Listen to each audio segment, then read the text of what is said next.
So, with that rather lengthy preamble, and I apologize for that, I'd like to introduce our speakers here.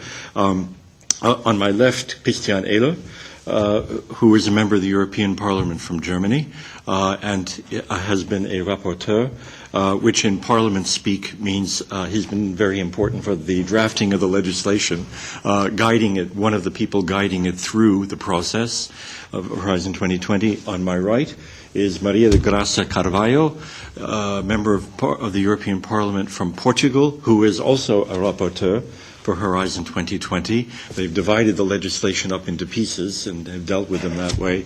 And on her right is James Ellis, a member of the European Parliament from the UK, who is the longest-serving member of the Budget Committee. And as much of Horizon 2020 actually ends up being about money, has a somewhat interesting perspective on these things. So with that preamble, could I just ask you very briefly, Graça, you said you were up till 3 o'clock in the morning the other night doing working on the deal. I'm sure you were involved deeply in the midst of it also. What have you done? Are we about done? Is the legislation nearly cooked? I hope yes. So good afternoon. Thank you very much for the invitation. Yesterday we had a negotiation on the amending budget of 2013 and the annual budget of 2014. That for us is important piece to vote the big budget for 2014-2020. For us was a package, and we need to find an agreement into amendment budget 2013 and 14. And we did, very late, but we did. So we have, I think, the conditions to vote the big budget is called MFF, multi-annual financial framework. That is the European budget for 2014-2020. Next week, we have the plenary in Strasbourg, and we need to vote that budget in order to vote the different programs, Horizon 2020, the regional funds, the agriculture, everything is in the same condition.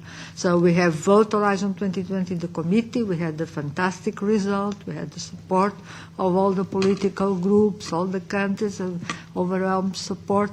But now we need to vote in plenary, and we cannot vote without the budget. So we are almost there.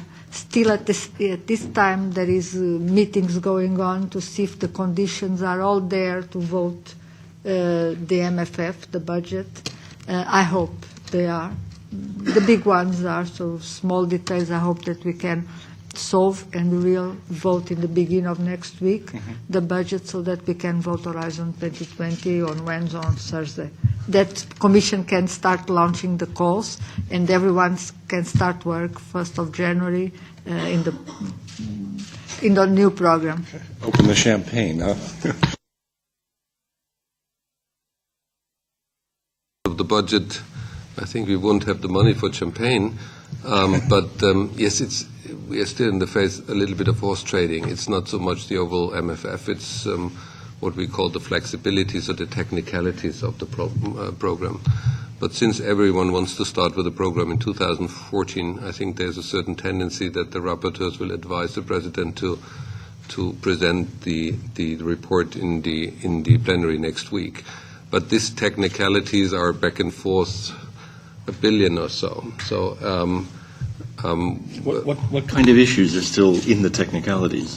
I think the result of the overall budget negotiation had been substantial cuts, and the offer in favor, to some extent, if you would call it an offer in favor, was that we need more flexibilities in the instruments, so that within the budget, you could switch money from one challenge to the other. That there's certain reserve and money allocated for specific projects, and in practical terms, we got a little bit more money for the budget also.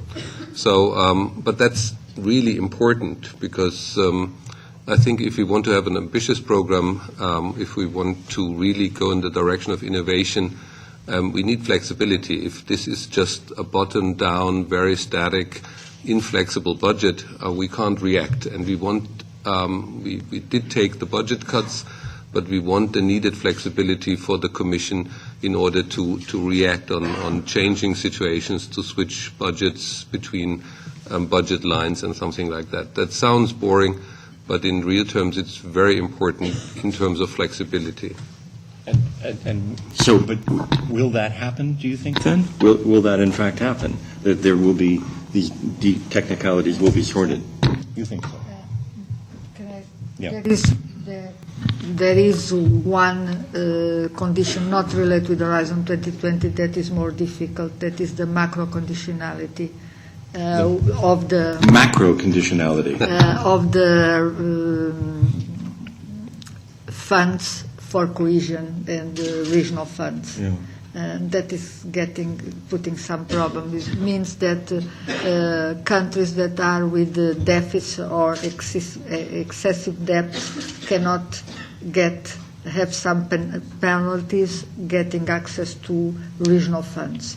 And that is dividing the Parliament, but is not related to Horizon 2020. But we hope to have an agreement that we can vote the MFF. And that is in certain way embedded in the MFF also. James, what is your overall impression of the budget? Well, I think it's not been undisclosed secret that we're living in tough times, and you're never going to get large sums extra coming into this kind of area, even if one would like it to. But we would like to be sure that what we have is going to be spent well. And so I think the work my colleagues have been doing, making sure priorities are there from sort of Parliament's point of view, that's work which is now, as they say, almost complete. But I remember when addressing your wonderful organisation a few months back that Parliament wasn't going to be a rollover, as I think that has been shown. We rejected the first deal that the European Council gave in March, and one of the main elements was that we'd have a mid-term review inserted in there, because if we're living in tough times now, it may be, and hopefully things will look a bit better in 2-3 years' time, so that then one would be able to provide some kind of input into urgent areas like innovation. So I would still hope that now we have a mid-term review within the final package, that this will not be neglected, as the other mid-term reviews have been in the last 2 financial frameworks, and that something will come out of it, because if there's anything that's really been lost in this negotiation, it's the funding on connecting facility and on digital infrastructure, where it has been cut back by 90% of the proposals which were made by the European Commission. And yet you have a European Council last month on digital markets saying we've got to do something about it. Well, it would actually be very nice that they would actually think about policy framework first and then the budget afterwards, rather than hacking back the budget and then saying, oh, sorry, we forgot about that. Well, we'll be plundering the structural funds to get ICT money. I'm not sure that's going to happen. Pigs could start flying before that will really happen. Well, that's an interesting point. But you think that this will be done next week? Yeah. Can we bet on it? Yes. For those of you who aren't into the details of this matter, I mean, what's at stake here ultimately is the funding of a significant chunk of the funding for many of the most important universities in Europe, as well as companies and SMEs, and overall it's 70 billion euros, right? No, but it's the agriculture, is everything. James. I think that we should recognise that, I mean, this is the best integrated approach that has happened. So instead of having nothing FP8, you're going to have Horizon 2020 with a number of different things which are going to be properly thought through with a number of different themes. I'm just concerned that on areas like mobile and broadband, we're still going to be way behind our competitors in Asia and elsewhere, and we haven't put enough funds where they should be placed. Thank you. Let's drop away from the politics of it for just a moment, if that's possible, and talk about the substance. So, all of these words that have been shed on Horizon 2020 and research and innovation policy over these many years. Is there anything good in the resulting legislation? I mean, can you tell me one thing that you think that you're happy about in Horizon 2020? Yeah, James. Yeah, I mean, I had a lot of cases, particularly one which was very excoriating, if that can be translated into other languages, but of a small business which had applied for funding, and then they found that they'd got something which was slightly wrong, and then with the controls done, they had to then hand back the money, and they bankrupted the company. And this was a matter that the procedures were not simplified sufficiently. So I think that the campaign that we have run, and Maria particularly, and others, to make sure that this is going to be easier to be able for small and medium-sized companies to benefit from this thing, I would think that is a major plus. And let's hope that the provisions which have come in, I think, are often campaigning from the cases which we've had, which, as I said, were pretty horrifying when you saw how rigorous some of these cases were dealt with. One hopes that now in the Horizon 2020 that this won't have been an impediment for a number of thousands of companies across Europe to now not to be part of these particular provisions. I think if I remember the numbers correctly, the Commission is estimating that somewhere between 200,000 and 1.5 million small companies, depending on how the details work out. Yeah, very precise, but could end up being beneficiaries of this. Yes, it's a huge fourchette, but still, that's a lot of companies. But are you confident that the implementation will be, in fact? Well, first James. Well, no, I just say the proof of the pudding is in the eating, and I think it for colleagues who are following this in the specific committees to make sure now the provisions, as they say in the agreements, that now these are going to be much simplified procedures, that we don't find a number of companies being deterred or being pushed into other places across the globe because they find the European environment too bureaucratic or too inward-looking. Christian, what is the one thing that you're happy about, most happy about anyway? I think I would like to take up the SME case. In the end, it's about money. And I think for the first time, we haven't allocated a specific budget for small and medium-sized companies, and that's important. And in terms of the rules, it fits to small and medium-sized companies. So we had a lot of Sunday speeches. We had votes on the percentage and whatever. But we never succeeded because to some extent we were driving small and medium-sized companies in big consortia, and they wouldn't make it. It would have led to frustration and so. And I think the overall idea of the Parliament was that we wanted to have a dedicated budget with dedicated rules for innovative small and medium-sized companies. And I think that is a big achievement.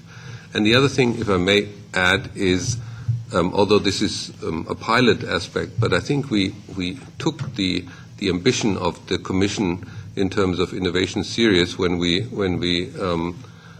put a new instrument in the proposal, and this is the fast track to innovation. That changes the game. Remind us what that is. The program is pretty much bottom down, so you would have calls year by year along the challenges and so on. And I think for the first time we see in 2015, 2016, a full-scale pilot project pretty much saying, if you have a project, if it's innovative, it's limited in scope, it's limited in terms of participants, but you come to the Commission and you ask and you get an answer within 6 months whether you're funded or not. And this is a game changer from our point of view because that is really boosting innovation because you're not waiting for something. It's not bottom down.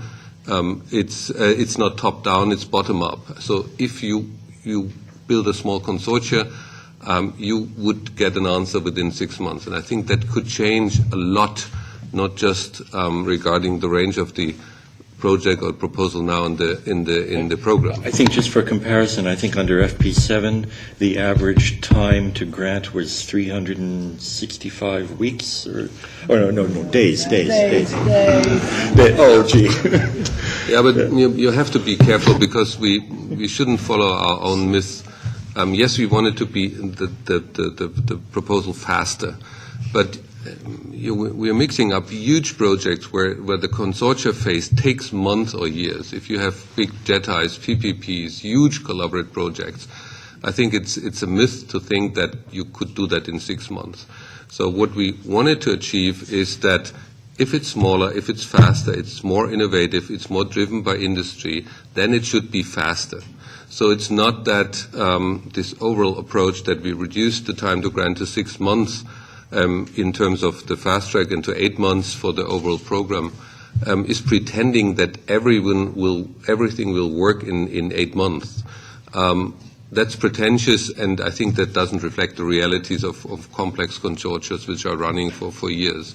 But if we want to go in the direction of innovation, it has to be faster. And I think that the level of ambition which is there and shared by the three institutions would bring us on a level which makes us, we are in a competitive surrounding. And in Asia and in the United States, the innovation process and the allocation of money is simply faster. Okay. So what are you happy about, if anything? I'm happy about a lot of things. There are very beautiful things in Horizon 2020, the whole cycle of innovation, the involvement of SMEs, the involvement of young researchers, return grant, open to the rest of the world.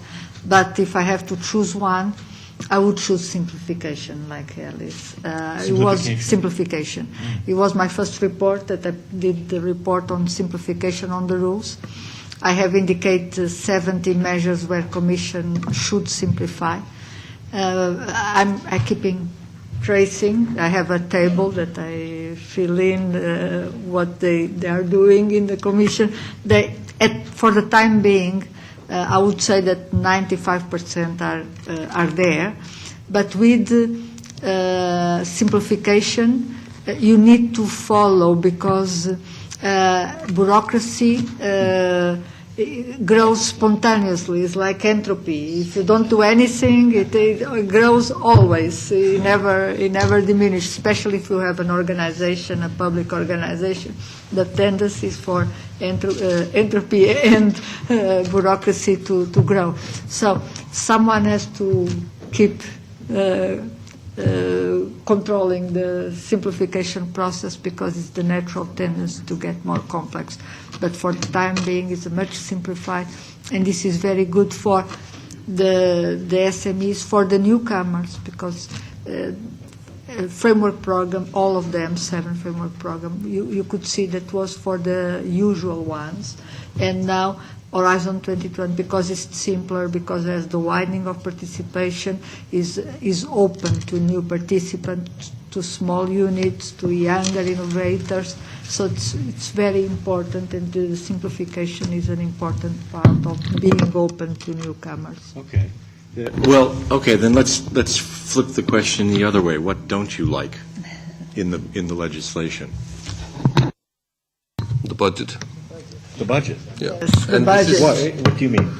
In practical terms, we messed it up. Europe was, and this was a joint approach of all the head of states, was claiming that they would spend 3% of the GDP in 2020 for R&D. And in practical terms, we're doing 2%. And if you see the ratio between the public and the private sector, it's sometimes even worse. So it's not just us messing it up in many countries, it's also the private sector not investing sufficiently in R&D. And we have to state that clearly.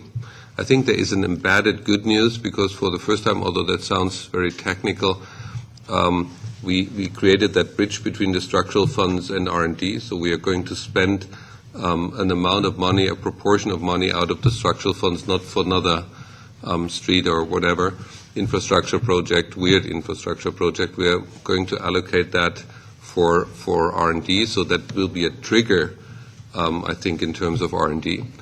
But in practical terms, we would have needed at least 100 million to somehow come closer to the 3%. 100 billion. Billion, you meant. 100 billion euros. We have 7. Yes. Yeah, we have 79, actually. Okay, but that would have been, a monumental increase over the 55 billion of the last framework program. But the program is very ambitious. I think we don't have to paint it in black and white. But given the level of ambition formulated by the Council And this is not just a council or political decision. It's a question whether we can be on an eye-to-eye level with the United States, with our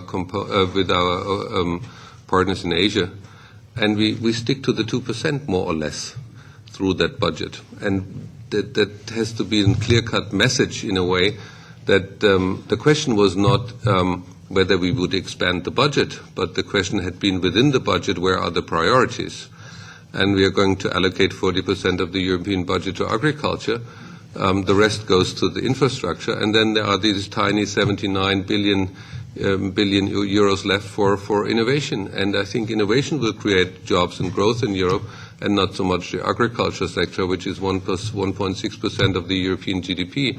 And whether we spend all the structural funds in a very smart way, it's hard to tell, but whether that boosted growth in Europe, it's quite questionable. So in a way, although we think we achieved a lot in terms of flexibility, this bridge to the structural funds, though, so that's not no longer limited to specific infrastructure issues, I think it was quite smart. But in the end, we decided to spend in 2020 3% of the GDP, and we won't do. We will spend 2%, and compared to the United States and compared to our Asian partners, it's 1% less. James, you mentioned the midterm review, a review along the way. Could this number actually move significantly? If the UK government agrees. Please If turn it the on. UK government agrees. We're not the only ones who are looking for a limited budget. As you know, we had a number of other states like Germany and Holland and others alongside the European decision. The Council was, after all, it has to be. Garcia is giving a running commentary as you speak. It's taken by the whole of the European Council. But I think that take it a little bit more seriously rather than just isolate one member state. I think it will depend much on the campaigns which open out into European elections next year, as to whether lead candidates who will be appointed by the political parties actually take this as a major priority in saying, look, we are falling behind. We think that what is now shaped up, hopefully it becomes a really well-run program, and that we think that investments should, as the economies grow, be able to be allocated into these particular areas. So you take the example of the European Council, which I said last month on the digital market. It's extremely important that one should be able to do things which provide us with a proper infrastructure that we can be competitive with Asian counterparts. And I think about the implementation of 4G in Europe, and it's a complete disaster if you're looking at having a real fast implementation of what is a modern technology. I would have thought we're not moving fast enough. So if we have the kind of political environment where we don't criticize, but where we actually think, how is Europe going to be better off? How are we going to be really competitive in the global system? How are we going to be competitive with our existing social models when we know that we're spending too much money maybe in some areas which other countries aren't? This is the kind of debate which I think we should be having as we move into elections next year, and hopefully then you'll find that when the Commission is with the hearings by this time next year, that you'll actually have somewhere at the top of the agenda, yes, for the midterm review, we would like there to be some changes, and it'll have to be for the Commission to come up, with the new Commission to come up for that. And that's the way the European Union works. It's done by discussion, debate, and then conclusion of what priorities should be. And I would like to see this as a priority into the next Commission and next mandate of the European Parliament, so we don't just languish behind saying, oh, sorry guys, we can't do this, we're left behind. I think that there will be opportunities, and I think that should the economy grow as we would like it to, and other countries will be growing as fast as Britain, it'd be nice to see that, then we would be able then to make some real progress. James, before I leave you, is there anything then in particular that you really don't like about Horizon 2020, or have you already hinted at it? That in terms of something which, in the current circumstances where we have a base rate of 0.5%, as I don't fail to say back in my own country, which has been there for 4 or 5 years, it's likely to be there for another, these are not normal conditions.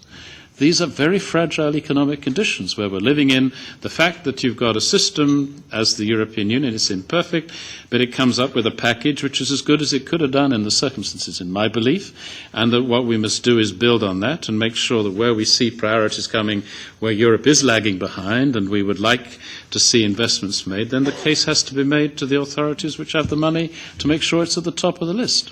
Okay. Grasser, what don't you like? I don't like the budget, like my previous colleagues, because this program is a very ambitious program. When you add innovation, you are adding a lot of ambitions, because if you have the whole cycle of innovation in areas like transport or energy, it means that you are going from the more fundamental research, technological development, full-scale demonstration, and early entries to the market. And full-scale demonstration on CCS, on carbon capture and storage, in the offshore wind, in transport, in aeronautics are huge projects, huge amount of money. If you really mean innovation in the full way of innovation. And this is the reason that we need to make the bridge with the regional funds. It's a demonstration will be made in a region that is entitled to regional funds, that they should contribute to the demonstration plant, mainly for the full-scale demonstration. But so then the result of the legislation, is this, 7 years from now, do you really think that you'll be able to look back and say that it made a difference in the competitiveness, the innovation, entrepreneurship, and all those other breakthroughs in science? I always say to fund, innovation is a very complex, non-linear process. It's not enough to fund innovation to have innovation. You have to fund, mainly you have to have a very efficient and well-funded research system. You need to have an efficient and well-funded education, mainly higher education system, but you have framework conditions that need to be in place.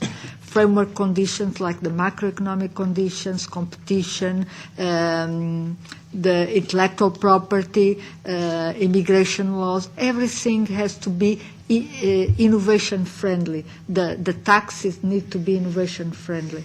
I have the example of Portugal. We have done very well on research and the innovation indicators. Innovation in terms of things that could be funded. The fastest growing in Europe. That didn't have any effect on the economic conditions because the macroeconomic conditions were not there. There was not availability of funding from the banks. So there were reforms that you need. So you need to have a lot of structural reforms in the countries to have a friendly atmosphere, environment for business and innovation in order to have innovation. We cannot expect Horizon 2020 or member states funding programs of innovation to do the work. If you don't do the necessary reforms, in 7 years you will not find the jobs, the SMEs, and go against the brain drain. You need to do everything at the same time. You need to have funding, but you need to do the reforms that are necessary in Europe, mainly in some countries. Not some have done these reforms, but a lot of countries have not done these reforms. Okay. Do you think it will have made a difference? Yes, I think so. I think the level of ambition is amazing. I think the Parliament was closely following a lot of positions from the Commission. I don't want just to highlight what we added as a Parliament. I think that for the first time there's a shift, a mind change in the Commission towards innovation. There's a certain limit to that. Innovation is a very expensive piece. So we were always asking us to what extent there would be, as I said, the needed budget. But in practical terms, it will be faster. It will be more appealing for people who want to get something on the market. It will be more appealing for entrepreneurs. And I think that is a substantial change. If you see the changes coming from FP5, FP6, FP7, I think this is really a mind changer. As Grasser rightly said, it has to have the real the important economic surrounding, the reforms needed in the member states, sometimes even the reforms in member states' scientific structure. We shouldn't forget about the transformation process which we are in some of the G17, so in the new member states. But I think given the level of ambition, you will see there will be a lot of outcome, and I'm really convinced that we didn't add a 29th research program. I think the aspect that the European Common Market is in the focus of the program. That's something completely new, and I think we will see a lot of positive things. But why is that out. good? Why couldn't? You said that the EU should increase its overall spending to. You mentioned the 3% target, but why wouldn't it have been just fine if the German government, for instance, had just? It has been increasing its R&D spending. Why does it have to be at the EU level? Why not just let the member states raise the money? I think it's not the institutional EU level. I think there is. I was the CEO of one of the biggest biotechnology centers in Germany. We were well funded. I think we have very good institutes. We are working on a world level, but still, we are no longer on our own. I would have had a single research project which we could do out of just national resources anymore. 90% of the projects are collaborative projects, and we need the European research area in order to be really on the top competitive level. And so there is no inner balance. We are saying, okay, leave away the European budget, and we do that on the national level. First of all, it doesn't happen in real terms, and secondly, this is done. Even relatively big member states like UK, like Germany, can't do it. A company like Rolls-Royce is no more a UK-based company.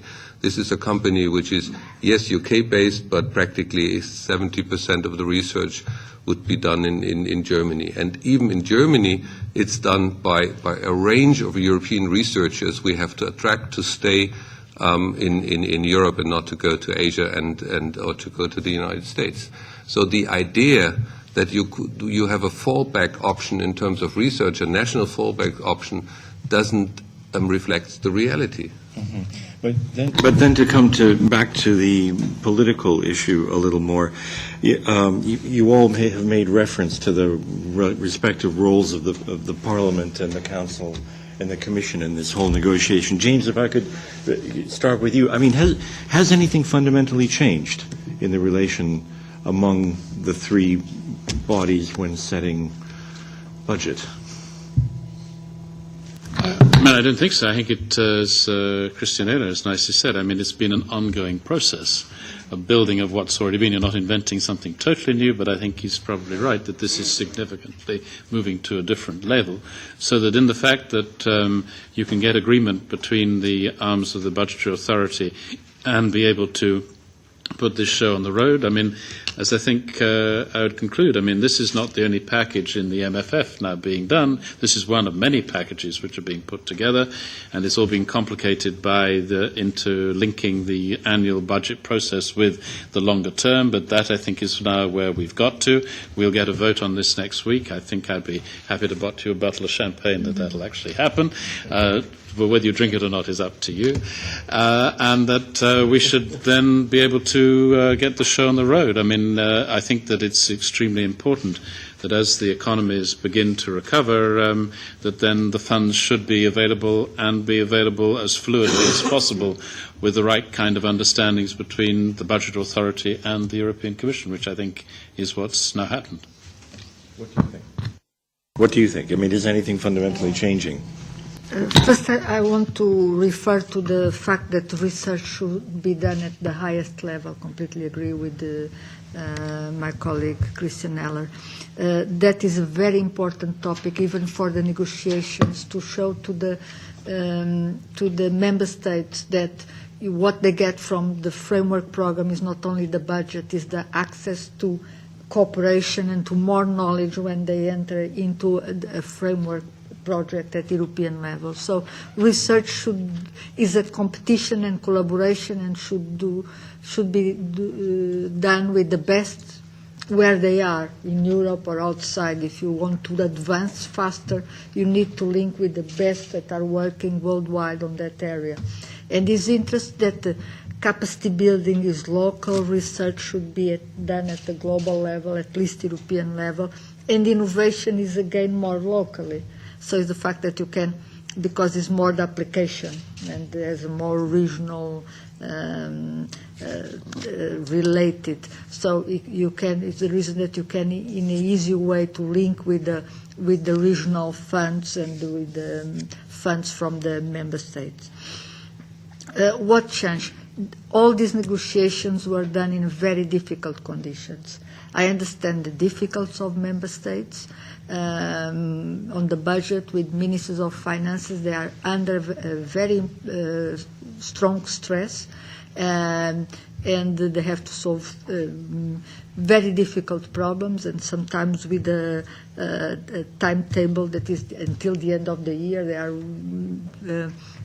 working on very difficult conditions, so there were extremely difficult negotiations. And what happened is that in the council we had the Friends of Agriculture, we had the Friends of the regional funds of the cohesion, Friends of Cohesion, and we have the Friends of Better Spending. So we were expecting that of the Friends of the Better Spending, they should be the Friends of Research and Innovation, but we didn't manage to convince them because the first priority was better spending. We understand why, but we need to convince spending? Better spending. So it means a bit less budget cuts, but we need to convince them that sounds they need to be friends of research and innovation because they gain a lot, and there are countries that gained a lot with FP7 and will continue to gain a lot with Horizon 2020, not only in terms of budget, but in terms of access to knowledge, access to markets, access to business. So it's one of the works that we need to do until the midterm review, is that the better spending are friends of the research and innovation. Okay.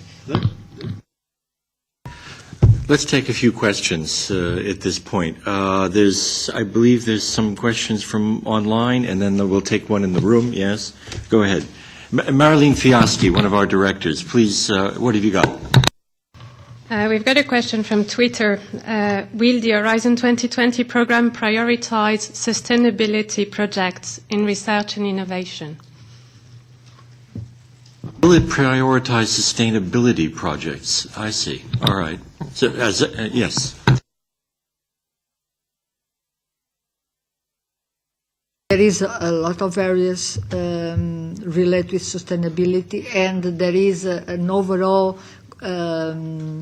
agreement that the EU has to spend a certain percentage on everything that is related with sustainability and climate change. So we had to do this calculation to go through the whole set of priorities and see if we match. Is a international commitment from the climate change agreement, and that is a fact. So a higher percentage of the funds are related to clean energies, climate change, CO2, sustainable CO2 reduction, sustainable technologies, and that will be a fact. Question over there, I saw. By the way, when you ask the question, you just push the little microphone button in the red dot, and when you're done, push it again to turn it off. Hermann Hauser of Cambridge, England. I was absolutely delighted to hear that conversation about innovation and stressing innovation, and I'm still puzzled, and Christian was so right, by the balance that we give to innovation versus agriculture. It seems, in any international concept, nonsensical to do that. But if we concentrate on innovation in particular, there's 2.7 billion, I believe, in the Horizon program set aside for financial support of SMEs and innovation. And the one thing that I think is really missing there is it looks at the moment as if all the 2.7 billion is going to debt rather than equity. Now, anybody who knows about how innovation is financed in Europe and indeed anywhere in the world is you cannot finance it by debt because nobody will give an early SME any debt. The only way you can finance innovation is equity. So at least 1 billion of that 2.7 billion should go into equity, and I'd be very interested to hear your reaction to that. Parliament would go beyond. So technically seen, we take roughly 3 billion out of the program, and then we trigger it with the European Investment Fund up to 15 billion. So the financial instrument is quite substantial, and we didn't talk about that. That's almost 1/3 in relation of the overall budget, aside the given budget. Yes, we had a focus on that. It was the Parliament really driving these instruments. We were very much backing the Commission on that issue. There were a lot of questions coming from the Member States about that, and also from researchers. But we would like to see more emphasis on VC. The question is to what extent there are certain conditions to that. So whether we would focus on certain technologies, whether at least we would there would be a privilege, for example, for special interest funds, because VC money is not necessarily smart in Europe. We have more of a portfolio approach in many VC funds than we have a certain specialization. So I think there is some reason to have a focus on these instruments. We're in the very phase of creating these instruments. Now the contracts had been done between the European Commission and the European Investment Fund. But yes, I think it's a very it's an intervention at the right point, because we think we are losing a little bit focus in terms of the private equity issue, and I think that's of utmost importance from my point of view, because the leverage is so high. Question? Yes. Please identify yourself. Andrei Grubin's Research Executive Agency. Since the budget was reduced, I would kindly like to know what kind of provisions have been stipulated in terms of effectiveness and efficiency. FP7 doesn't have that much of effectiveness and efficiency. We are financing, there will be projects, very, very expensive projects financed, which could have been done with less of money, maybe from another part of Europe. Are there any provisions in Horizon 2020 to improve that?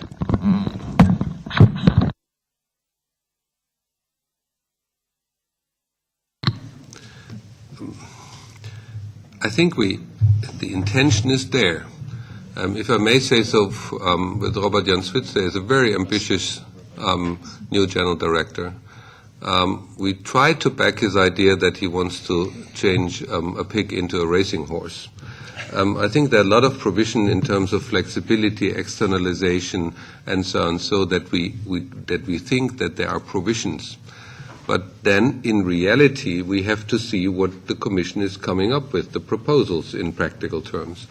And so, yes, as far as it was possible in a legislative piece, I think we did take care. But then, legislation is a very abstract thing, and we have to see to what extent we see that the proposals are not just prestigious or just to get away money. We hope that this flexibility we were offering, and specifically this aspect we want to bring in, that we have a certain bottom-up approach and not so much the top-down approach, would lead in that direction. Because if people are interested, if you get a consortium together, you could be quite sure that there is an intention to do smart, quick, and fast calls. So in a way, I think we wanted to open up that by implementing this pilot project on the fast track to innovation. Well, very briefly, if I could ask you, as a final comment, what would you advise anybody who's looking for money from Horizon 2020? Is there any advice that you would give them? A former researcher and with good results in previous FPs, FP programs, I would advise networking, to do a lot of contacts with the best that you have in Europe in your area, and to be persistent, not to give up. Doesn't mean that you really is complex. You need to have partners. You need to have to be excellent in your work, but you need to keep persistent. But I thought it was and supposed to be networking. simplified now. No. Even simplified is still you need to be persistent. It's not easy. I think it's a give and take. Yes, there was complexity related to European funding, but if you see the structure, for example, universities would have to apply for this kind of funding. You wouldn't see much of a smart portfolio strategy in many universities. They would jump on something. It would be driven by an individual, by a professor, by a certain branch or whatsoever. But you hardly see universities where there's a structured approach, pretty much saying within the next 5 years we want to achieve this and that. We need this and that means. We have a portfolio strategy which makes us not so dependable on whether we got this call or that call. So I think, although, yes, there is related complexity, but my grandmother always said there is always some effort to take to get other people's money. And so in a way, if you don't have a European strategy, an internationalization strategy, which is not just meant to get through the so-called bureaucratic jungle, it's a question whether you have a network of partners, you invest in that network of partners. If you start all over from zero, building up these international corporations, the level of investment and the risk that out of a failed portfolio strategy you get frustrated is there. So in a way, it's also an appeal not always to reflect to the complexities. It's a question whether you have a strategy. And then you will be relatively successful. So if you compare the effort, the RTOs, which are the main drivers of the European programs, are investing in that, compared to universities often complaining and then not willing just to invest in a single person caring continuously about European programs, then you wouldn't be able just to refer on the complexities on the European level. It's often a nice and decent pillar for people not having a smart strategy in that field. Would you have any advice for applicants? Well, just thinking so far as the past is concerned, the previous question, I mean, if you've got examples where you don't think money's been well spent because you have information, do pass it to the budget authority, that is me, and as a member of it, I would be delighted to follow up any areas where you think that money has not been efficiently well run or whatever, because I got the sense that you probably may have one or two ideas in that particular. If not, then that's a general kind of comment, because after all, one wants to be sure that we get value for money at all levels of activity and implementation. On the future, I think if we're thinking about networking, there was an excellent example of this last week, where I was present and invited by the European Commission to go to Vilnius, where they had ICT 2013. And that was amazing, where you had over 5,000 people, more than 200 exhibits where people would go around building up their friendships and the networks. So presumably that was really part of preparing for Horizon 2020 so that people could be able to put their kind of platforms together. So congratulations there to the Commission for having been able to be forward-thinking and helping people prepare for what is going to be, I think, a very big deal, Horizon 2020, for many people in this room and lots of people outside waiting to participate in the programs. Thank you very much, and thank you to James, to Garza, and to Christian, who is now off to another meeting. Thank you very much. Now, what we are going to do next is part 2 of the program. And that must begin, I think, with a round of applause for our speakers. Thank you very much. Good afternoon, everyone. It's a great pleasure to be here, and I'm only just here because a plane that I was supposed to be on from Florence, where I was speaking at the European Institute there, was cancelled. But I'm here. And one learns in this job to be able to control one's blood pressure at airports. One doesn't learn much else, but one does learn that. And I'm very pleased that I'm here. This afternoon, the discussions on the multi-annual financial framework and the budget for 2014 creaked forward, lurched forward a further notch, and it's possible, I'd say probable, that Parliament in its plenary in Strasbourg next week is going to be able to vote on the entire package, the financial package that will direct our spending for the next medium-term period. It's been an extraordinarily tricky negotiation, as you all appreciate, in troubling circumstances for national budgets and for European budgets. Growth in public expenditure has been an extremely unpopular theme, despite the fact that spending on things at the European level can produce great cost efficiencies, economies of scale, and assist to oil the market in places where there is market failure. But as a parliament, we always have to insist on the added value of spending at the European level, and we haven't always been able to get that argument quite right. So there have been things in the settlement that will disappoint an awful lot of people.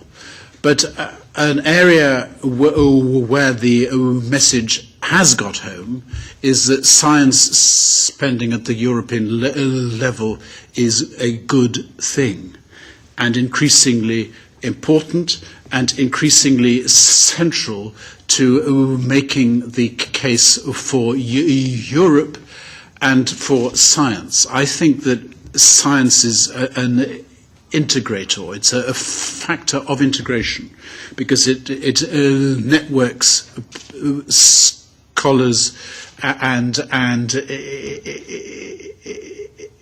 institutes at a very high level. And I hope it can be proved that the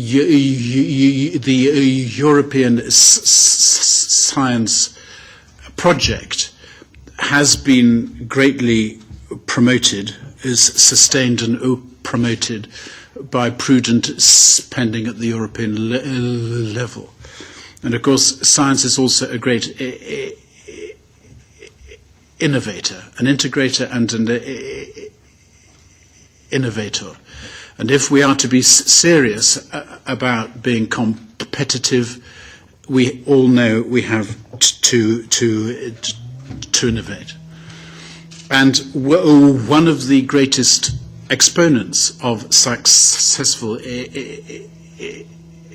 innovation is our speaker this evening. You probably can't recall this, but I was employed by the Acorn company in Cambridge, and I think about 1975 or 6, to advise you about the Esprit program. The Esprit program was the first of the European technology programs. It was at the time controversial. The spending actually wasn't very large, but it was very good. And it actually paved the way for all that has happened since. I spun off into other fields, political science and law, and then I fell into through the trap to politics. But Cambridge has always been my own home, and I've been very proud to represent it here for the last 14 years. And I also represent the east of England, which is much larger than Cambridge. But if you try to explain what the region is here, nobody knows. So Cambridge is the shorthand for the place that I represent. And of course, it is the Cambridge phenomenon that we're here to discuss this evening, and to draw lessons, if we can, about the growth of a cluster for European science. So, Hermann, it's a great pleasure that you're here, and we look forward with great interest to all you have to say. And then after that, there'll be a panel discussion in which you can query him politely. Well, thank you very much for your kind words of introduction. I was delighted to hear this emphasis on innovation, and it's not before time that innovation has now achieved the central political position in the political discourse about the future of Europe. I was indeed very familiar with Esprit. In fact, I served for 10 years on the Esprit Advisory Board. And as you rightly pointed out, it was quite a modest undertaking at the time, because we noticed that the total amount that we spent on R&D in Europe during the Esprit times, which was the forerunner of the framework program, was equivalent to our spending on tomato subsidies. As you know, things haven't changed all that much because of the completely disproportionate balance between agriculture and innovation. I mean, if there ever was a political scandal in terms of looking backwards rather than forwards, it is that balance between the amount of money that Europe is willing to spend on agriculture, which, as we heard, employs 1.6% of the population, and innovation, which, given that unemployment is probably our number one problem in Europe, and innovation is the way out of this unemployment situation, because, as we know, small companies create jobs, big companies create wealth. But if you look at big companies do not create jobs at the same rate that small companies. So what I want to talk to you about tonight really is all to do with innovation. I have spent a lifetime helping companies and projects out of universities into successful companies.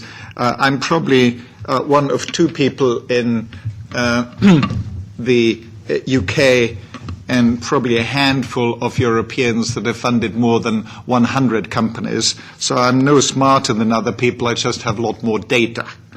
And what does the data say? Well, the data says lots of things that I think are generally accepted now. If you want to do innovation, you cannot hope to do innovation across Europe equally. Like in America, like anywhere else, innovation sort of centers around clusters, normally clusters that have specific expertise, world-class universities or leading companies in particular fields. And it's also very important that innovation in these clusters is supported in particular sectors. There is no silver bullet to create lots of innovative high-tech companies. There is a different mechanism that works in each of the different fields. So we heard earlier about Rolls-Royce doing work all over the world in research. Rolls-Royce has an excellent track record of working closely with many universities. But the way Rolls-Royce works is not a template that works for pharma or works for energy or works for the semiconductor industry or indeed the internet. All these different sectors need different expertise and different ways of getting innovation to the market. And there is a group of financiers in Europe called venture capitalists who specialize in these different sectors, and they've actually had quite a hard time since 2008. And I do run a venture capital firm as well after being a serial entrepreneur for many years, a company called Amadeus Capital Partners. And there were about 400 venture capital companies in the year 2000 that invested, and arguably that was too many, and there was too much excitement about the internet and all the high technology companies. But now we're down to 40 that have money to invest, and this is clearly too little. So as always, these pendulums swing one way and then the other.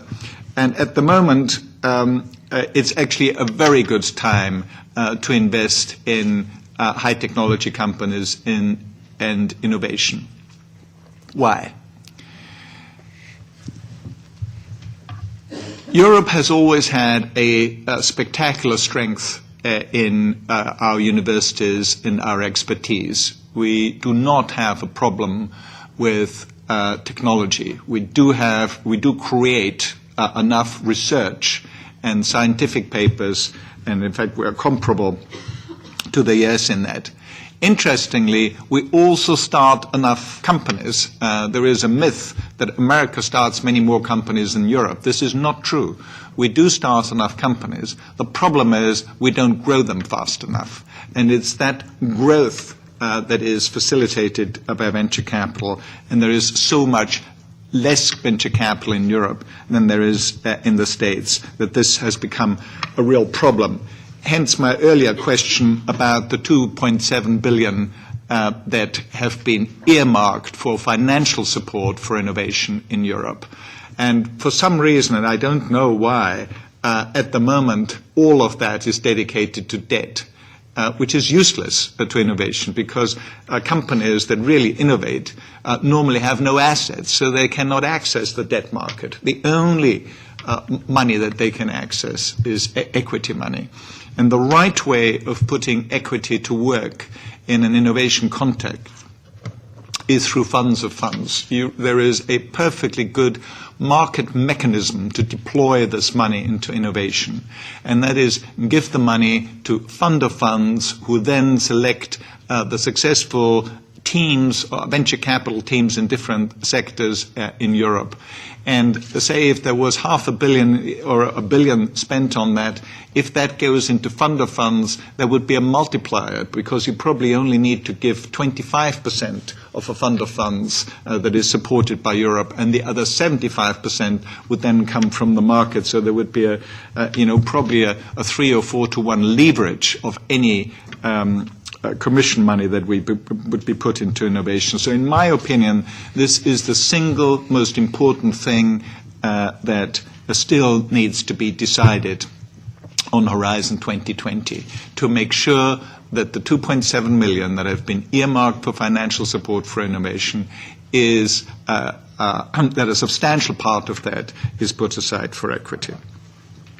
So let me tell you about two specific themes tonight. One is the work that I've done for the British government over many years on studying the problem of universities and industry and translation. And then I'll give you two examples of how Cambridge, where I live, has become a high technology cluster, and I'll give you two examples of companies, ARM and Solexa, that have succeeded. Of course, out of the 100 investments that I've made, there are many, many investments that I've failed that I will not tell you about today, but if you catch me afterwards, I'm very happy to own up to it. But I can tell you one particular data point, which I'm very keen for you to note. Out of the 100 investments that I've made in technology, there is one single investment that failed because the technology didn't work. Just 1 out of 100. Companies fail lots of different ways. The market isn't ready, the team breaks up, there isn't enough money for it, but there is only one single example that I have where, sadly, this researcher comes to a board meeting and tells us the project that we had where we thought we could produce a completely new optical disc. He has worked out the equation to show that this cannot be done. So we had to close down the company. But this is the one example. So about the works that I've done for government over many years. Well, the first government committee I sat on was during Esprit Times called the ALBI Committee.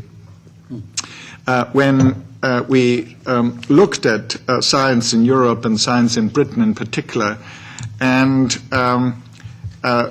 reports came in that $500 million will be spent in Korea on the semiconductor industry. The Koreans did not have a semiconductor industry. And I remember the UK government explicitly saying, this is crazy. These guys are throwing all this money on semiconductors. Why would you want to do semiconductors? And Britain had two of the leading semiconductor companies in the world at the time, Ferranti, that invented field programmable gate arrays, which are one of the main chips that are being sold in the world, and Plessy invented one of the best CMOS semiconductor processes, which also turned out to be very important. And Britain just did not provide the support for its semiconductor industry that Korea did. And those of you who know Korea, of course, know that this is now a multi-billion, multi-tens of billion sector that Korea dominates with Samsung, LG, Hynix, and the like. Then I was asked to write a report for the British government just a few years ago on technology innovation centres. So I went around the world to Korea, Taiwan, Germany with the Fraunhofer Gesellschaft, Holland with the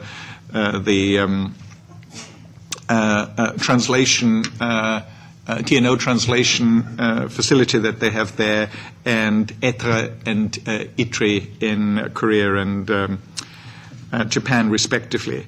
And it is just very important for each European country to have an institution that can take innovation out of universities, also innovation that might take a long time to develop. So these technology innovation centres, which are now called catapults in the UK, have a time frame that's longer than 10 years. Things that are much shorter than 10 years can be funded by venture capital funds, but all venture capital funds have a 10-year time horizon. So if there are projects, in particular in energy or in materials, that always take longer than 10 years, there are really only two sources of funding we can have for them, and that's either the government or very large companies that take a long-term view.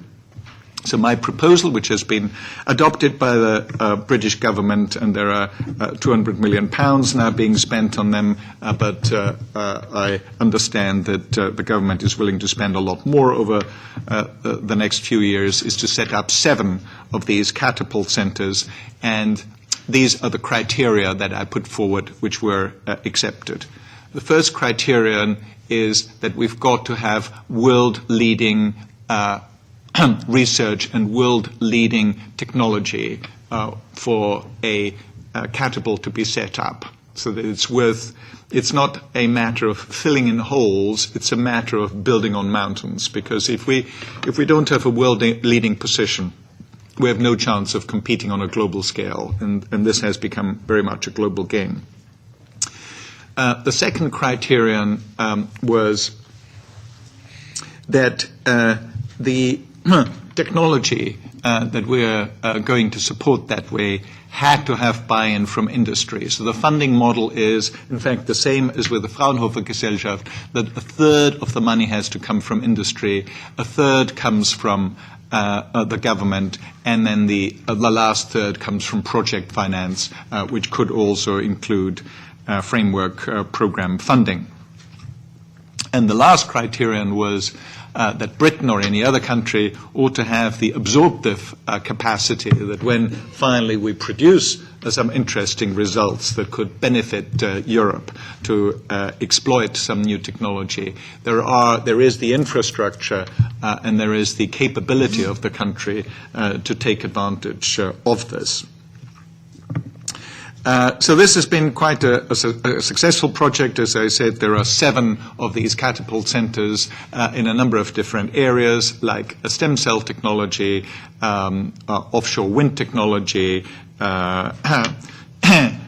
automotive technology. I don't know how many of you know that Britain actually now produces more cars than it ever has and has become a net exporter of cars, very much to my surprise. And this is because there are some very good infrastructure in the Midlands. At present, I'm chairing a committee of the Royal Society. The Royal Society is our oldest scientific society, which was founded in 1660. And when you get elected to the Royal Society, as I have had the pleasure of being, I think I'm the first venture capitalist that has ever become an FRS of the Royal Society. You sign this book, and they're all sort of very hush about this book, and you wear the special glove to sign the thing in the book. And they say, what's so special about this book? Well, it's rather old, they say. So it stems from the 17th century. Well, who else has signed the book? Well, Newton and Einstein and all these famous people. So the Royal Society is our top scientific society, and the Royal Society has always had really quite a close relationship with industry and always been very applied. The Royal Society produced these big challenges in the 18th and 19th century, like the Harris clock. There was this big problem of finding out where you are when you're at sea with a ship.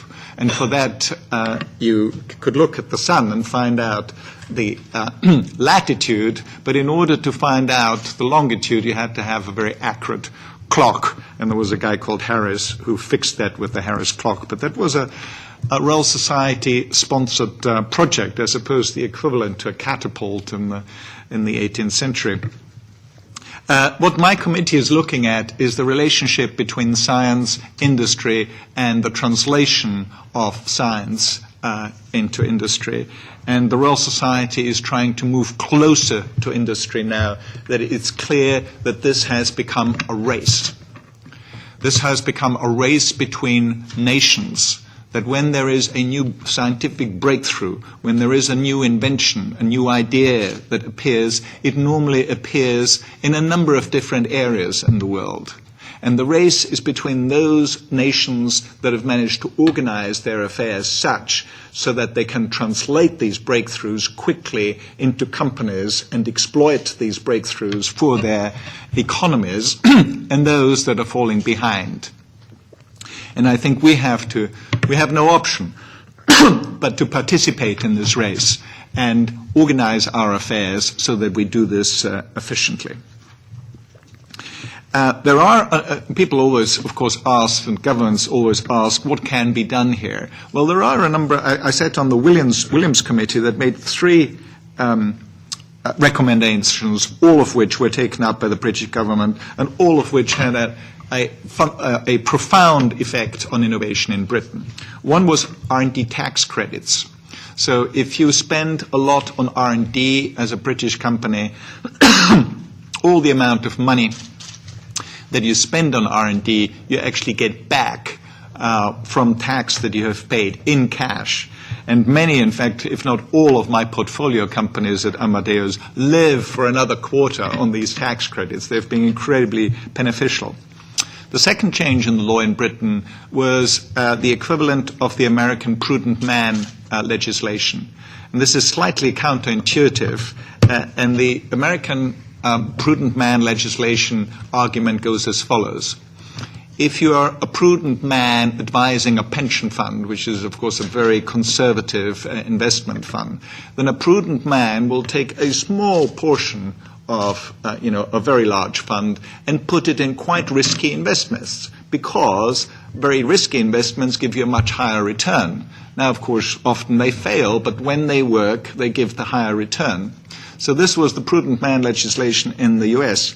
Pension funds in the UK were not allowed to invest in risky investments at the time. They now can, and some of them still do invest in venture capital, but not enough. There isn't enough money in European venture capital. And the third thing was a change in the way options are taxed. There was a very substantial decrease in tax from about, I think at that time, 60% to just 10% for options in high technology companies. So let me now go on to universities. And the point was made earlier that it is actually quite important to have universities at a global standard. Now, Britain is, of course, doing extremely well. We have 4 universities, Cambridge normally at the top, Oxford, Imperial, and UCL in the top 10 in the world. Sadly, this is not the case elsewhere in Europe. The university system in the rest of Europe really doesn't have, we don't have many universities apart from these British universities in the top 20 or even the top 100. So this is something that we have to clearly improve on. Now let me come on to Cambridge. People often say, well, these little companies, these technology companies, what impact do they have? Well, if you aggregate all the Cambridge companies, of which there are some 1,500 high technology companies, we actually employ now over 57,000 people. So it is, a significant employer in the east of England, and we have revenues of £13 billion in aggregate. And this, when I say these 1,500 companies, £13 billion and 57,000 people employed, people often forget the numbers, of course. So I found a new way of telling you that this is important, and that is I've tried to find a company that all of you know, which is smaller than our aggregate of all our high-tech companies in Cambridge, and the answer is Rolls-Royce. Rolls-Royce has revenues of £12 billion. We have revenues of £13 billion. Rolls-Royce employs 43,000 people. We employ 47,000 people. Rolls-Royce is a fantastically successful company, growing well in Britain, but we grow faster. Rolls-Royce exports a lot and is, commended by the British government for the fantastic exports that we have with Rolls-Royce, but Cambridge exports more. So, you've got to see it in next context, because if a government feels, if Rolls-Royce needs some support, or, BMW or any of our great European companies, there is no problem with the politicians giving support to these important companies. But if it comes to high tech, that support doesn't seem to be forthcoming in the same extent. Let me just tell you then 2 specific cases of 2 companies that I've been involved in. In 1995, I was asked by the Financial Times to predict when Cambridge would have the first billion-dollar company by market cap, and I remember I crossed my fingers behind my back and predicted that in 10 years we might have one. Well, we actually have had 11 now. Only 5 had anything to do with me.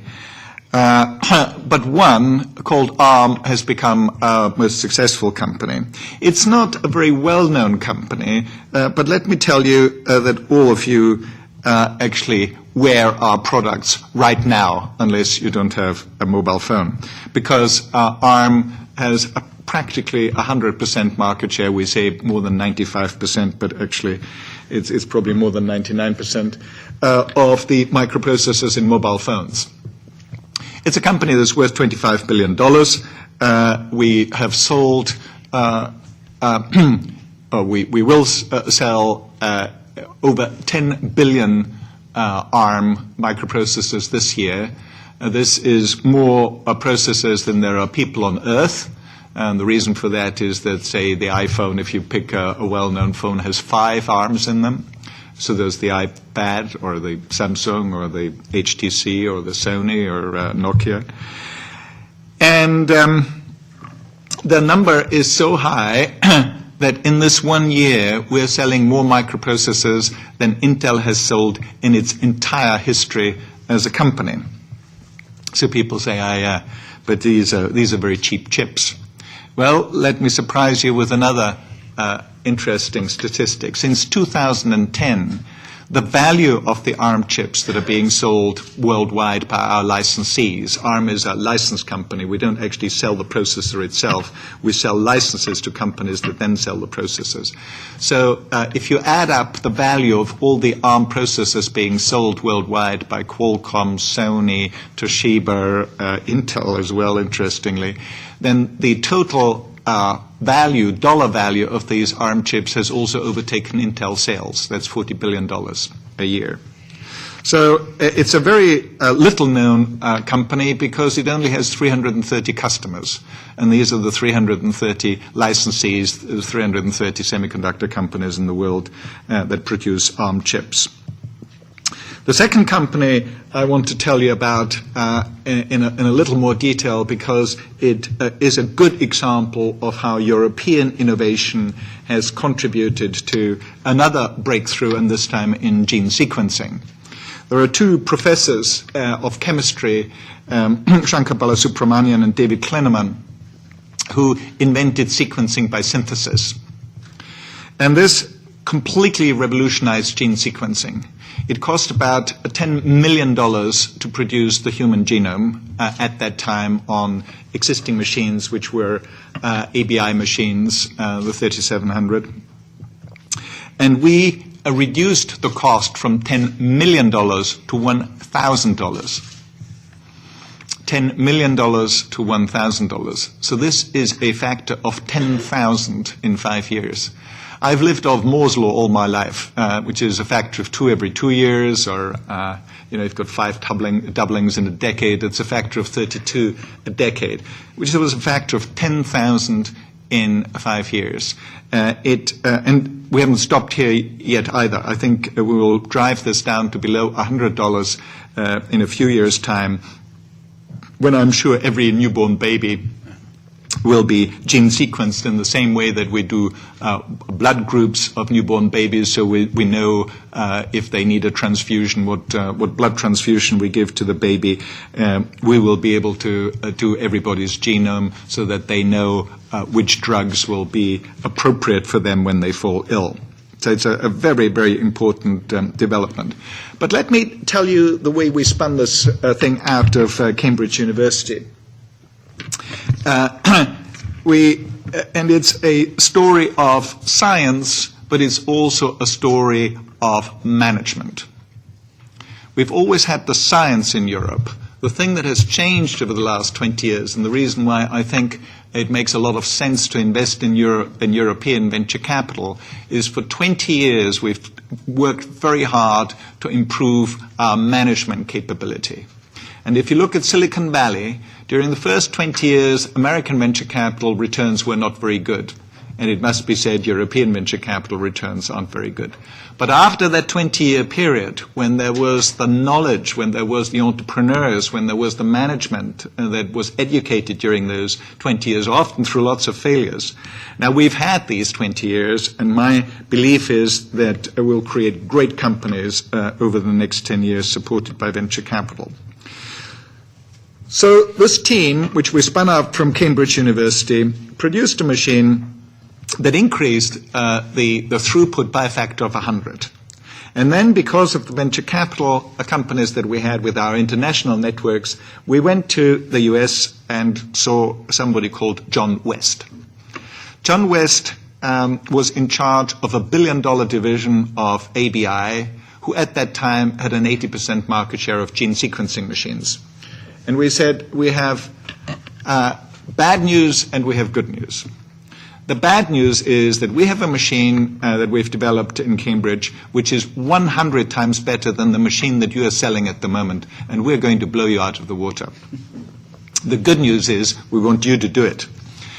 And he, being an MIT graduate, was willing to come to Cambridge, look at the technology, realized that it was a revolutionary technology that will change the way gene sequencing is being done, and he was willing to join us as a CEO. And that's quite a significant event. If you look at small European high technology companies to attract international management talent, in this case from Silicon Valley, but from anywhere else in the world, and is a very important part of the puzzle. So he arrived in Cambridge, and those of you who know our scientists, and they're typical for European scientists, he arrived and he said, we will deliver a 1G machine in 12 months' time, 1G being, 1 billion base pairs per experiment. And a number of people in the company left in disgust and said, this is a total idiot. There's absolutely no way we can deliver a 1G machine in 12 months' time. And some of them actually left the company because they thought this was such an idiotic idea. And the answer was they were both right. The company did deliver a 1G machine in 12 months' time, and it didn't work. So that's where the expertise of an outstanding CEO comes to bear.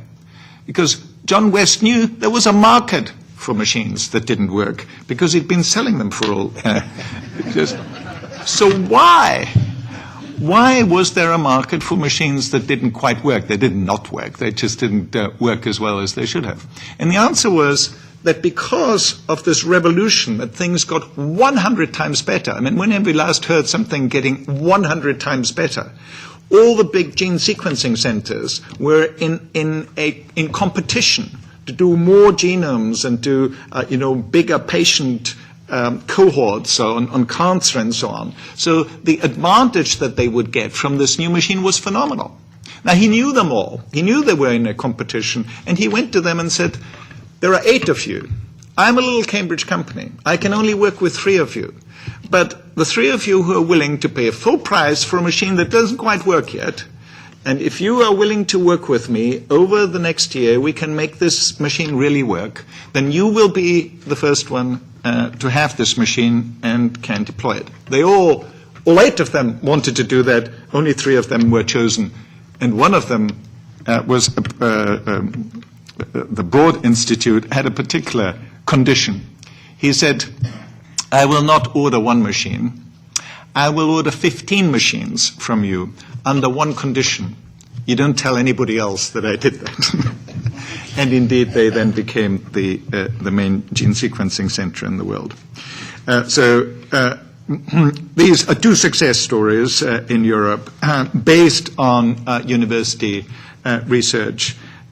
Maybe before I finish, I ought to just tell you the story about ARM, because when I started the ARM processor, I gave 2 advantages to that design team. One was I gave them no people, so it's the only microprocessor in the world that was produced by just 2 people. And the second advantage I gave them was no money.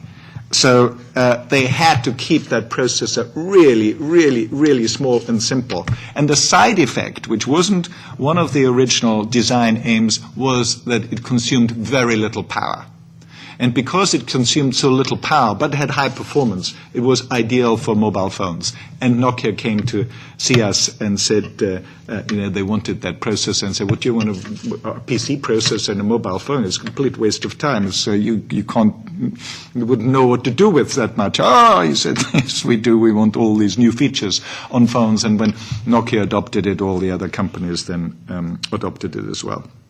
So let me just conclude saying that innovation, in my opinion, is the single most important subject for support in Europe.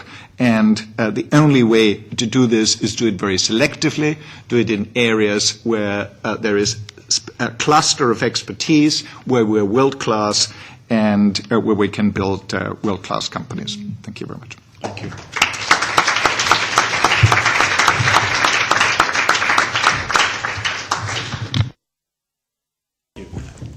Thank you greatly for that. I think I suspect you've only, as it were, scraped the surface of your great experience in Cambridge and around the globe in this extraordinary career that you've had.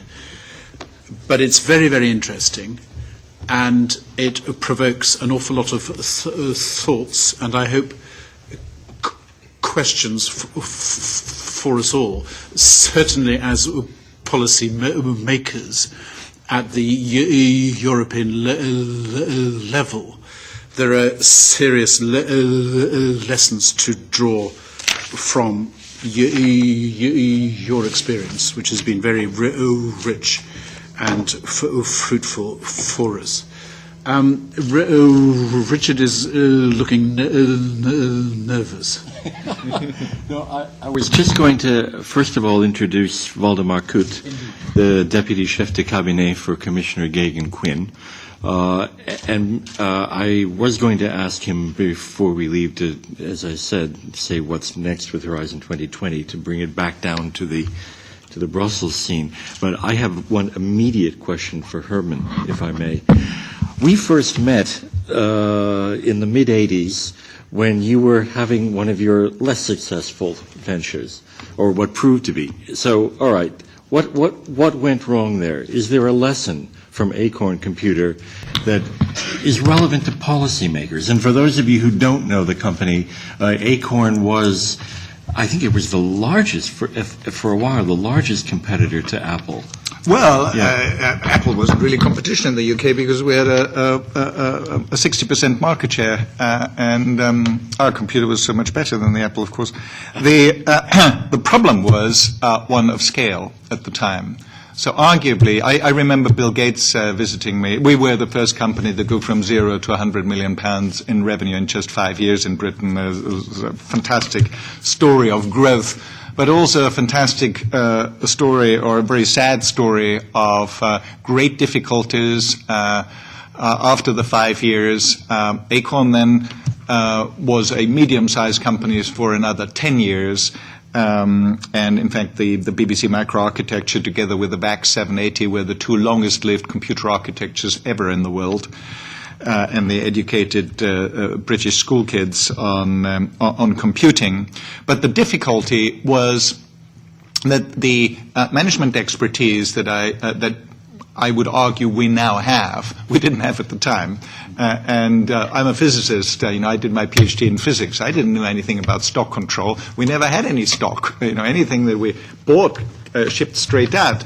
And when finally people didn't buy so many, we didn't have a warehouse. We got into serious financial difficulties. The other problem we had is we were very successful in the UK, but it was a global game. So we really had to be successful in the US and elsewhere, and that was something that we just didn't know how to do. And is there a lesson for government for this? Yes, Waldemar. I wanted to ask the same question. You said there's one thing we lack in Europe, and that's growing companies. And you kind of hinted at that it's an issue of venture capital that's maybe not there, or sufficient equity. My question would have been to you is, what about European single market as a factor, or the missing European single market as a factor of that non-growth? I've looked at biotech companies in the early 2000s, and you're right, we had 2 times as much entrepreneurs. The number of biotech companies, I think in 2003, was twice as the one in the US. The venture capital was there, but it was for the smaller investments. You didn't get the investment into doing the clinical trials and all this. What the point that a lot of people made at that time was, actually, if you invest 50 million to do a clinical trial to go for the drug, you don't do it in Europe, you do it in the US, because the US market at that time was twice as much. Spending in the US is 15% of GDP on health. In Europe, it's 9%. Spending on drugs is twice as much. You have 27 at that time, less. Different markets, different selections. So for a young company to grow into an engine was considered by the biotech scene at that time almost impossible in Europe. So I would like to say, when you're also looking at the semiconductor and all this, I even hear sometimes the issue that why did Nokia fail? It didn't go to the US. I mean, so I would like to hear your point, because that's very important for policy. We can put a lot of money into research, into venture capital and all this, but if there's a fundamental issue which is beyond that, we also have to work on that. I think that's important. I think that's a very important point that you make, but let me sort of, and everything that you've said I totally agree with. I mean, you've just characterized extremely well. Obviously, you've had experience of that. But let me just put a slightly more positive spin on that, and that is contrasting where we are now to where we were 20 years ago. So the main changes that have happened, more so in ICT than in pharma, but it's happening in pharma as well, is that this really is becoming a global market. And the big advantage that American companies used to have, which they still do have in pharma, but no longer in ICT, was that being successful in America was good enough. Because everybody then said, well, they're so successful, we want to buy their stuff anyway. And it was almost a suck of the products out of America into the rest of the world. This is not the case anymore. These are global markets, and people often don't care where the product is coming from anymore. They care about the specification.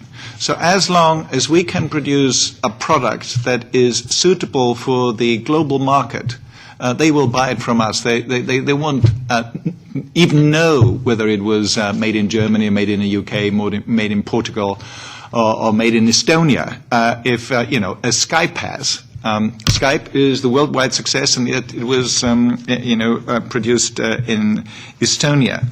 On the healthcare market in particular, we have a number of fantastic national assets, like the National Health Service in Britain, like many of the health services in Europe, where drug trials should be cheaper and it should be easier to do it. But partially because of regulatory issues, we do not provide the infrastructure that allows you to take advantage of the structure that the organizations that we have to do drug trials inexpensively. The great opportunity that I think that we have, especially with big data, is if we could get our regulatory scheme organized in such a way that we can get access at the health records for these trials, I think we could be a world-winning Europe. Questions? Yes, back there. Please identify yourself. My name is John Wild. First of all, thank you, Mr. Hauser, for an extraordinarily interesting talk. And I was particularly interested in your remarks about debt and how senseless it was for Europe to put more than 2 billion, or make more than 2 billion available, as it were, in debt. In my experience of European public spending, there is no precedent for investment in equity by the provision of equity. And my question is, which governments in Europe actually do that? In other words, which governments invest in high-tech startups? Well, what we do have is we have the European Investment Fund. The slightly sad thing that has happened is... Please turn off the microphone there. The sad thing that has happened is they have become so dominant. There are now, I think, 60% of the money that goes into venture capital, that there is no diversity, there is no competition. So the ideal thing for this money that's set aside, the 2.7 million that's set aside, is that even if just $1 billion or even less than $1 billion was being put into the market of funder funds, not into venture capital, but funder funds that then select the venture capital companies, then there is a much more even playing field where you don't have a 60% gorilla making all the decisions on what European venture capital ought to do, but there is more market diversity, which I think would help fund these young venture capital teams as well. Question? If I could just comment on that issue. I think that the present problem that bonds are more attractive than equity is obviously something to do with the financial crisis, which has been more protracted and profound than anyone expected or indeed had wished for. I imagine that as the clouds lift, the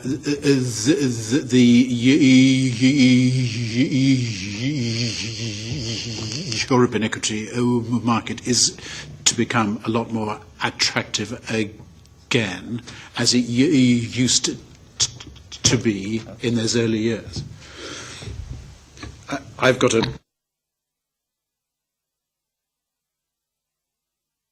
No, but I just to point out that of course this 2.7 billion is for both. I mean, we're doing both what we call the risk-sharing finance facility, where actually the money that we're investing here is it's guaranteeing basically investments from the EIB.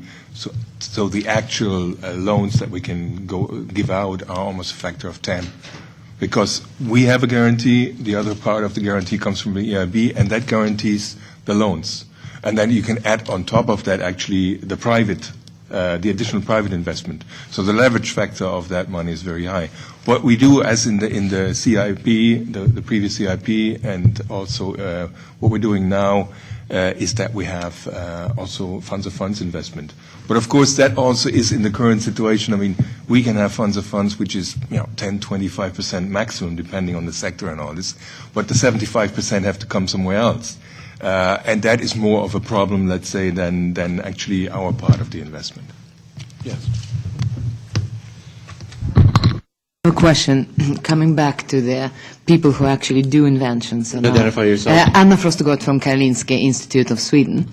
And I see now in young generation who come to me and they basically are quite skeptical about making innovations. They're quite skeptical in a way how the innovation will be taken by the darker side, business side, developing it further. And I have difficulties actually motivating people to understand that innovation is so important. It doesn't matter that there's no incentive in the academic career nowadays, at least not in Sweden, to be innovative. And I think this is also something which I'm missing in the conversation. What would you say to the young scientists who say, I don't want to be an innovator? Well, you touch a most important subject here, which is the cultural attitudes to innovation. When I first started doing high technology businesses at Cambridge University, and I suggested to some of our top professors to spin out companies, the reaction I got is, how dare you suggest that I dirty my pure academic hands and do this pact with mammon? I'm pleased to report that this has all but disappeared. So there has been, over the 20 years, 30 years now that I've been doing this, there's been this big cultural shift. But this cultural shift also needs a policy push. So there has been a lot of encouragement in Britain for universities to write impact reports, for example. So whenever they apply for any research grants, they have to write a paragraph on the impact that this research might have on industry. And this has changed people's attitude to the way they think about research. And I am just now delighted to see young people in Cambridge, researchers, talking about the companies that they might start and they are excited about. And, cultural changes take a long time. Can I add that a problem that you spoke of and then politely cruised past is the sclerotic state of an awful lot of our universities on the, as we would describe it, on the mainland.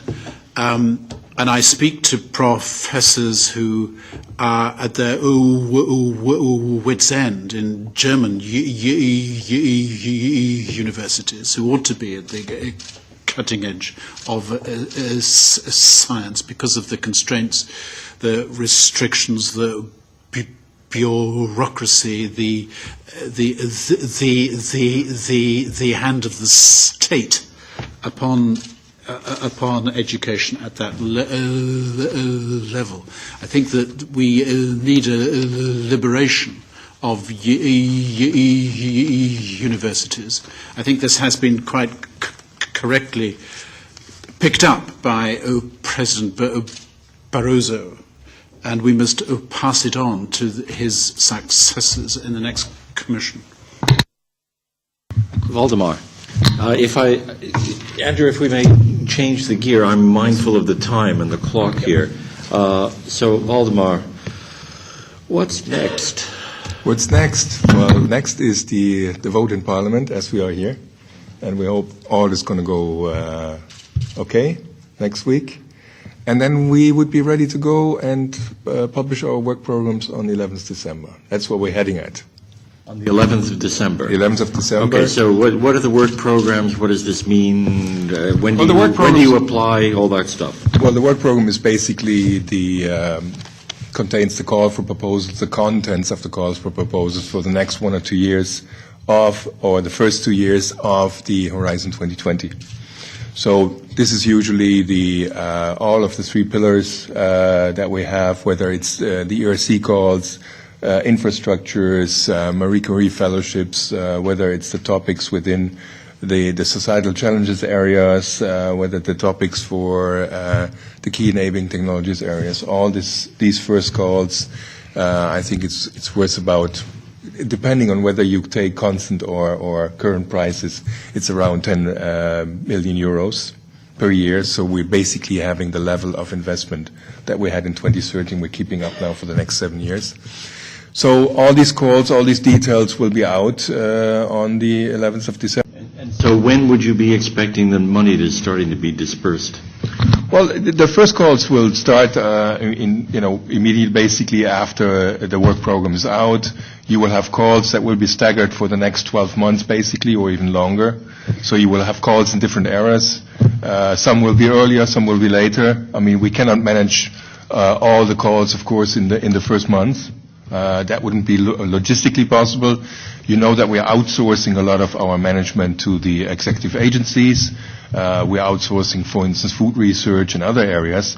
Now, of course, we're not going to have the calls in those areas where we outsource immediately, because we need to kind of make sure that the executive agencies kind of build the people to manage these new things.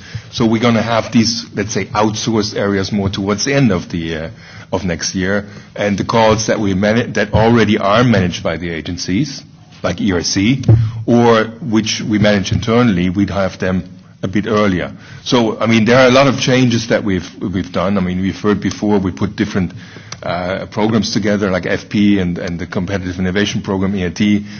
We have managed we have enough new rules and new instruments and all this. This all needs to be built up. The whole thing needs to be moving. But on top of that comes the externalization, where we do, move management from inside the Commission to agency. All that needs to be taken into account in the planning, and that kind of also influences a bit, let's say, the call planning and when the calls will come out. So they will be distributed in the. The work programs, which have been circulating for a while, have come in for some criticism already. The one complaint that has often been heard, that I've been hearing anyway, is that they are very broad. The social sciences and humanities program has 43 different action lines, and I believe Leroux has rather wittily mocked it by announcing an event, I think, next week, is it? Anyway, called 43 Shades of Social Sciences. The health program has, I don't know, some 30-odd action lines. The question is, okay, all this legislation went on. Now we're getting into the details of you implementing, and the first returns that I'm hearing aren't wildly favorable. Now, Okay, you can talk about 43 shades. That may be one issue. If you talk about the work program, for instance, for health, you'll know that about the topics, I think, about half of what we used to have. I can tell you that the volume of this work program is going to be, from the number of pages in text, it's going to be about half of it. So, I mean, there are people that are saying it's too much detail. On the other hand, I hear other issues, and we're trying to do this to be more focused. So we have certain focus areas. We're not opening the whole kind of area for calls, but we have focus areas like blue growth. So we're looking at what are the maritime issues going to look like, where are growth potentials there. So we're trying to look at blue growth not only from a maritime point of view, but what can we do in biotechnology? What are new materials, raw materials that we can use from the oceans, etc. So we're trying to kind of pick areas, identify what's interesting in that area, and then have a more coherent call. That is a focus that we have. We have other areas where we're doing the same thing. We have about, and that's more a strategic process instead of having, like we used to have, in all areas, one or two projects covering everything. So we're trying to be more focused on specific areas. And we're also trying to be honest, we are more, let's say, bottom up by identifying more a challenge instead of a descriptive project. That may have not been the case in SSH, but in other areas we're trying to have areas where we have also a broader, a clearer kind of focus, but more money to invite different projects that address the same challenge instead of being very descriptive in terms of what research we want.